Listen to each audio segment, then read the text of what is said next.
पहाड़ों के दरमियान बसा हुआ था। एडम्स कंधान पुरानी विक्टोरियन हवेली में शिफ्ट हो गया। उन्हें अंदाजा भी नहीं था कि इस घर में कितना अंधेरा छुपा हुआ था। जैसे ही उन्होंने उस घर में कदम रखा, अजीबोगरीब चीजें होने लगी। दीवार से आने वाली सरसराहट, खुद ब खुद खुलने वाला दरवाजा और हर वक्त किसी की नजरों में होने का एहसास। लेकिन सब कुछ उस वक्त ही दरअसल हो गया जब उनकी 7 साल की बेटी एमिली ने नींद में चलना शुरू किया। हर रात उसे छत पर एक ही जगह खड़ा पाया जाता, घुरती हुई अंधेरे में। उसके वालिदैन ने इसे सिर्फ एक बचपना समझा। अब तक एमिली ने किसी से बात करना शुरू नहीं किया, किसी ऐसे से जो नजर नहीं आता था। वो कहती थी कि उसका नाम द वॉचर है। एमिली के मुताबिक द वॉचर एक मर्द था जो घर के अंधेरे कोने में रहता था। एक ऐसा मर्द जिसका कोई चेहरा नहीं था, मगर वो उनके सबसे गहरे खौफ को जानता था। कुछ दिनों में एमिली का रवैया और ज्यादा खौफनाक हो गया। उसने सही वाली शक्लों के स्केचेस बनाने शुरू कर दिए जो अजीबोगरीब तरीकों से मीते थे।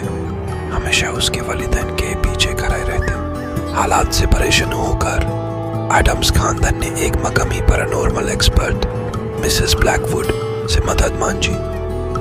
उसने बताया कि इस हवेली का एक तरीकी राज है।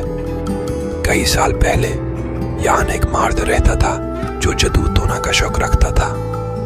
उसने एक राज का दरवाजा खोलने की कोशिश की थी, एक ऐसी दुनिया तक जो अदर साइड कहलाती थी, जहां साये वाली रूहों का बसेरा था जो जिंदा इंसानों के अंदर दाखिल होने के इंतजार में थी। मिसेस ब्लैकवुड ने उन्हें वार्न किया कि द वॉचर कोई साया नहीं बल्कि एक पेट बुरा भूत था, एक डीमन जो तो जहानून में फंसा हुआ था और एक इंसानी रूप पर कब्जा करके आजाद होना चाहता था। और अब उसने अपनी नजर एमिली पर गाड़ दी थी।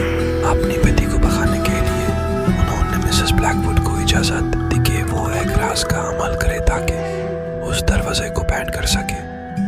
लेकिन जैसे ही यह रिचुअल शुरू हुआ, पूरा घर जैसे जिंदा हो गया हो।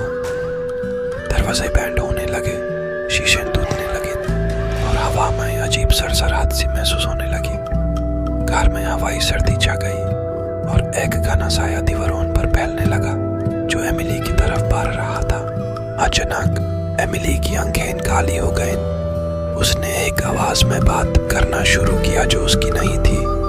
तुम लॉक दर कर चुके हो, अब वो मेरी है।